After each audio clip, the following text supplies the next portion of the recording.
Bonjour, bonjour. Aujourd'hui, nous allons nous intéresser à Windhoek, la capitale de la Namibie. Le nom Windhoek est dérivé de l'afrikaans qui signifie coin venteux. Située à peu près au centre du pays, Windhoek est la plus grande de ces villes et la capitale de la Namibie. Il s'agit d'un pays africain situé sur la côte sud-ouest de l'Afrique, bordé par l'Angola au nord, le Botswana à l'est, la Zambie au nord-est, l'Afrique du Sud au sud-est et l'océan Atlantique à l'ouest. Windhoek est le centre social, politique, économique et culturel de la Namibie. Sa population, en 2020, était de 431 000, mais est en constante croissance. Dans cette vidéo, nous allons découvrir 10 faits intéressants sur Windhoek. En attendant, n'hésitez pas à vous abonner si vous ne l'avez pas encore fait et cliquez sur la cloche de notification afin d'être informé à la sortie de nos prochaines vidéos. Allez, c'est parti! Le portail touristique sur le site officiel de la ville de Windhoek informe « Windhoek est souvent décrit comme l'une des capitales les plus propres d'Afrique et les visiteurs sont surpris que cette ville, considérée comme faisant partie de l'Afrique la plus profonde, offre toutes les commodités modernes qui se conforment à certains des plus hauts standards mondiaux. » Lorsque Windhoek a été choisi pour accueillir le AfriCities 2000 Summit, le maire de Windhoek de l'époque, Emmanuel Gachizeko, a positionné la ville en termes de propreté comme un attribut qui distingue Windhoek, considéré dès lors comme un joyau à garder jalousement. Son statut de ville la plus propre d'Afrique a été colporté par les responsables de la ville de Windhoek pendant un certain temps, jusqu'à ce que Kigali arrache la couronne à Windhoek vers 2015-2016. On peut soutenir que ce statut n'est pas arrivé par hasard, mais était, ou est encore, le résultat d'une culture bien ancrée de propreté chez les habitants de Windhoek. Des slogans comme « Mes déchets, ma responsabilité » ont vraiment aidé. Windhoek figure toujours parmi les 10 villes les plus propres d'Afrique, arrivant au 5e rang après Kigali, Tunis, Port Louis et Cape Town. En mars de cette année, les conseillers municipaux de la ville de Windhoek ont entrepris une campagne de nettoyage pour reconquérir leur ancienne gloire. Cette campagne est soutenue par divers intervenants tels que Rent a Drum, Shoprite Namibia, Plastic Packaging, Namibia Recycling Forum et les ateliers de développement et les élèves de la circonscription de Garob-Moses. Si tout le monde monte à bord, un grand changement sera certainement observé dans la ville.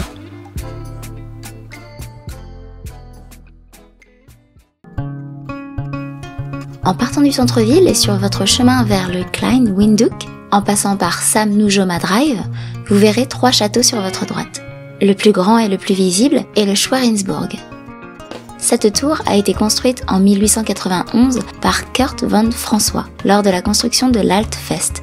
En 1904, l'armée a vendu la tour à l'architecte Wilhelm Sander, qui a transformé l'endroit en un beer garden et appelé Sperling's Lost, acheté ensuite en 1913 par le docteur Hans Bogislav Graf von Schwerin.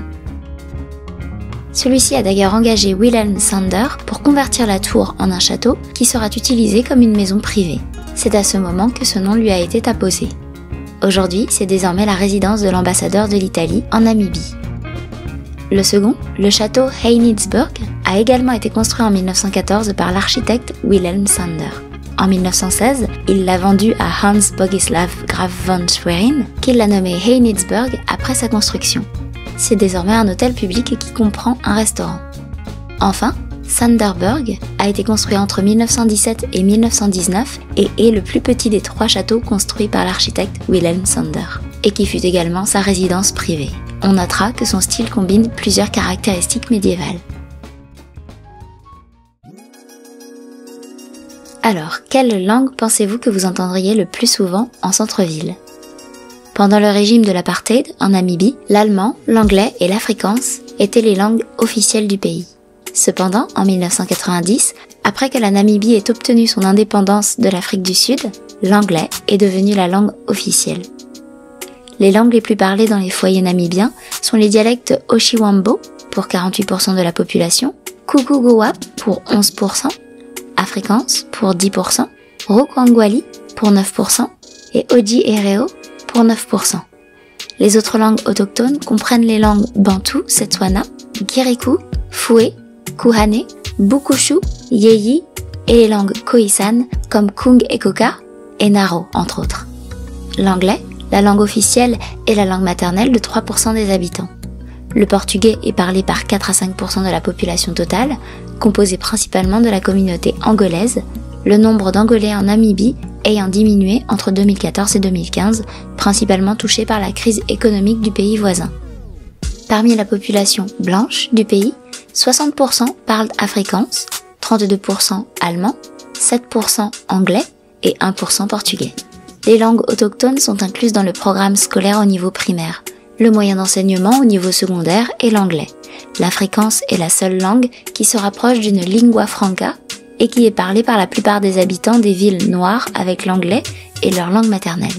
Lorsque vous arrivez à Windhoek, vous pouvez dire bonjour, guten tag, ou voilà la peau lorsque vous démarrez une conversation.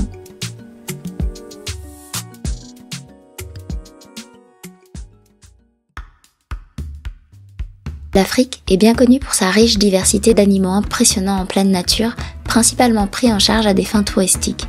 Cependant, la viande de gibier est une grosse affaire en Namibie. On croit que les animaux ne sont pas en danger d'extinction, puisque l'agriculture durable a réussi à augmenter plutôt qu'à diminuer leur nombre. Certains d'entre eux comprenant le kudu et le nom khoikhoi de cette grande antilope. Une antilope des bois que l'on trouve dans toute l'Afrique australe et orientale.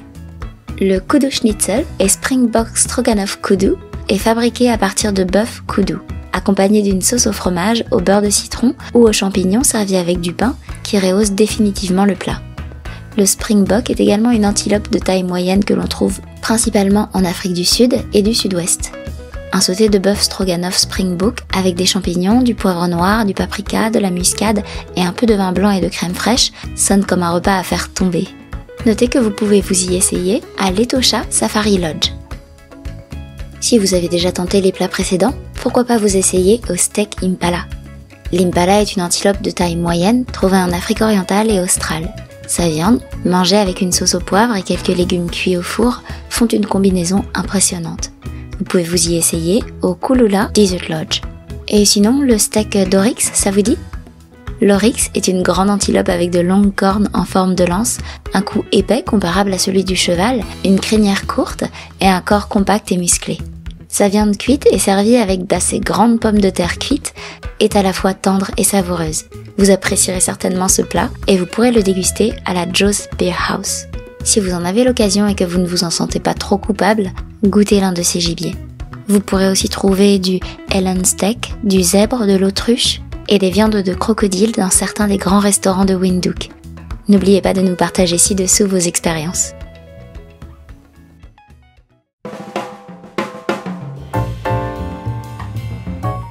Située sur une île de circulation sur l'avenue Robert Mugabe, en face du Tin Tan Palace, se trouve un monument historique, l'église de la paix.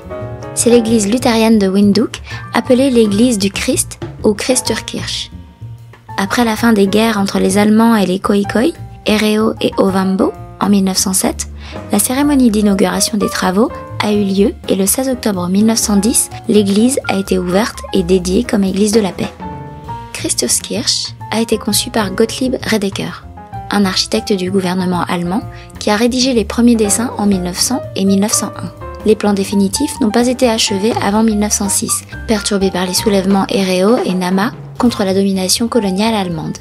Elle a été construite en grès de quartz, extrait du barrage Avis et est composée d'un mélange d'influences néo-gothiques, néo-romaines et d'art nouveau. Sa flèche mesure près de 79 pieds de haut. L'horloge, une partie du toit et les 3 cloches de bronze ont été expédiées d'Allemagne, tandis que le portique a été fait de marbre Carrare importé d'Italie. Le tout moulé par un certain Franz Schilling. Il porte des inscriptions allemandes comprenant les phrases « Gloire à Dieu au plus haut »,« Paix sur terre » et « Bonne volonté aux hommes ». Notez que cette beauté architecturale est incontournable lors d'une visite à Windhoek.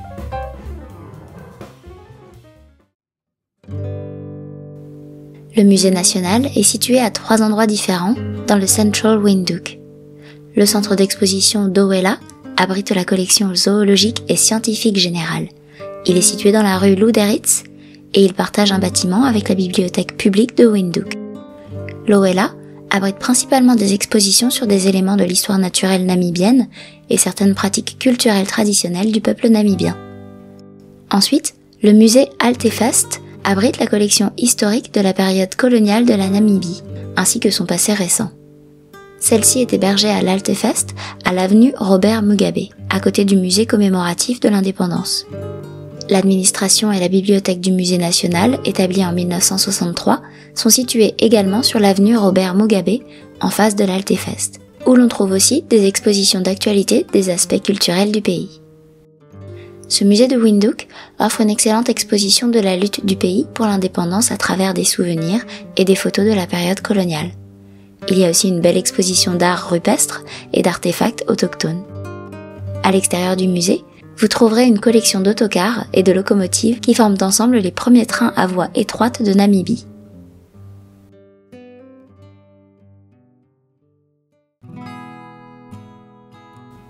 Avec la croissance rapide de la population de Windhoek et l'augmentation des investissements du développement de la ville, celle-ci a connu une pression accrue sur l'approvisionnement en eau. En 1968, la municipalité a construit l'usine, faisant de Windhoek la première ville au monde à produire sa propre eau potable à partir des eaux usées.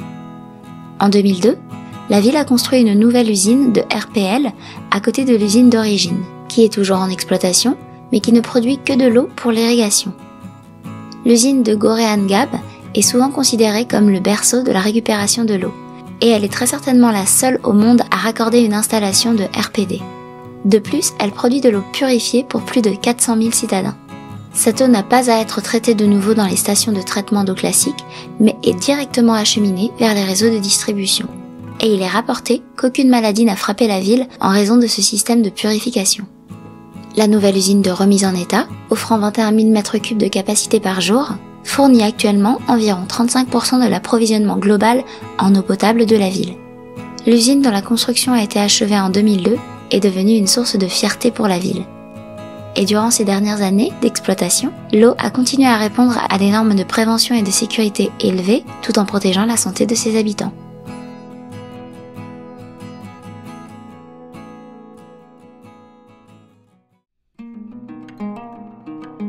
Le Jardin botanique national de Namibie est situé sur une colline entre Klein Windhoek et le centre-ville de Windhoek.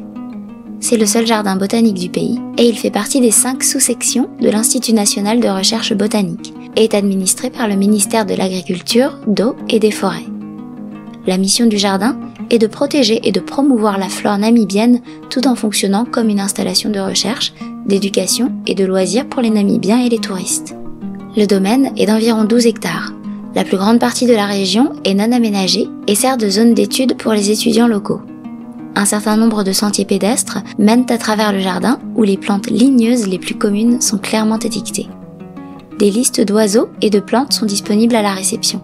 Vous trouverez la maison du désert, la rocaille, la pépinière, qui dénombre une collection complète de superbes plantes namibiennes dont beaucoup sont rares et menacées. Le jardin prétend aussi avoir l'une des zones les plus denses du Windhoek Aloe. Au début des années 70, une forêt d'arbres à carquois et d'arbres à bouteilles a été plantée, et aujourd'hui cette forêt vaut le détour. Au début de l'année, après de fortes pluies, vous pourrez admirer quelques-uns des lys qui fleurissent le long du Lily Walk. Le jardin abrite également une variété d'insectes, d'oiseaux, de reptiles et de mammifères. L'aire de pique-nique est l'endroit idéal pour terminer votre visite pendant que vous vous détendez dans l'atmosphère tranquille du jardin. Les jardins sont ouverts du lundi au vendredi, de 8h à 17h, et tous les premiers samedis du mois, de 8h à 11h. L'entrée est gratuite, sauf les fins de semaine. Merci de ne rien y semer et de ne pas endommager les plantes ou les matériaux végétaux, et ce, en restant sur les sentiers balisés.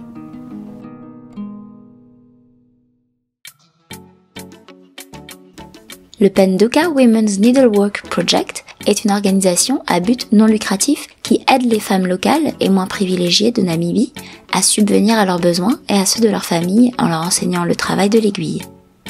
Après la formation, les femmes rejoignent l'équipe de Penduka Village Production. Au fil du temps, elle a fourni des emplois à plus de 600 femmes et soutient près de 1000 patients atteints de tuberculose grâce aux produits de ses ventes. Les femmes tirent un revenu équitable de la vente de ces produits uniques faits main, tandis que d'autres, ayant des compétences entrepreneuriales, reçoivent suffisamment de soutien pour démarrer leur propre entreprise. Penduka a également un côté hospitalier qui offre des services de restauration et des installations de conférences. Penduka est basé à Katutura, l'ancien canton noir de Windhoek. Penduka apporte aux femmes l'espoir de les encourager à se réveiller et à prendre les devants. Parmi les autres services offerts, on compte un centre de formation qui aide aussi ses participants à apprendre comment organiser leur réseau, l'accord de prêts sans intérêt aux femmes pour des études ou des investissements, l'organisation de programmes d'échange avec les pays occidentaux, l'aide aux mères à payer les frais de scolarité de leurs enfants lorsqu'elles en ont besoin, la formation des femmes à la conception, à l'artisanat et à la gestion, afin de les former en ce qui concerne les risques sanitaires comme le sida. Vous pouvez donc profiter de la recherche du marché et de la sélection de produits artisanaux tout en soutenant ce programme d'amélioration sociale.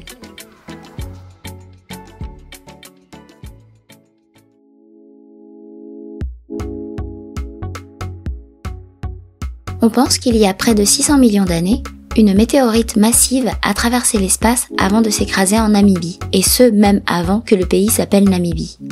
Avant d'entrer dans l'atmosphère terrestre, elle s'est brisée, envoyant plus de 100 météorites dans diverses directions, et laissant des traînées de feu dans leur sillage. Une grande partie des roches spatiales ont été trouvées autour du village de Gibeon, ce qui leur a valu le nom de météorites de Gibeon. La population locale a utilisé les météorites pour fabriquer des outils et des armes en fer bien avant le début de l'âge de fer. Ces roches ont acquis une reconnaissance internationale lorsque le capitaine anglais J.E. Alexander les découvrit lors de l'un de ses voyages en 1838. Un échantillon a été renvoyé à Londres où l'astronome Sir Herschel John a remarqué sa haute qualité de nickel, déclarant qu'il venait d'une météorite de fer. Entre 1911 et 1913, le docteur Paul Range a recueilli 37 fragments de météorites dans la région de Gibeon. Depuis l'installation de la fontaine de météorites, une autre a disparu. 2 d'entre elles avaient déjà été dérobées pendant leur entreposage, tandis que 4 ont été données à divers établissements pour la recherche. Toutes les pièces sont censées faire partie d'une grande météorite avec une masse de plus de 17 tonnes. On note que plus de 150 météorites ont été retrouvées et récupérées depuis le rapport du capitaine Alexander au XIXe siècle. Cependant, seulement 30 de ces merveilles extraterrestres préhistoriques sont disponibles sur le Post Street Mall à Windhoek. Elles sont montées sur des colonnes d'acier et en février 1950, elles ont été déclarées monument national. Voilà, nous sommes arrivés à la fin de la vidéo. Merci d'avoir passé du temps avec nous et surtout, n'hésitez pas à nous communiquer vos impressions. N'oubliez pas de liker notre vidéo et de vous abonner à notre chaîne. Nous vous remercions d'avoir regardé cette vidéo et espérons vous revoir bientôt. À la prochaine!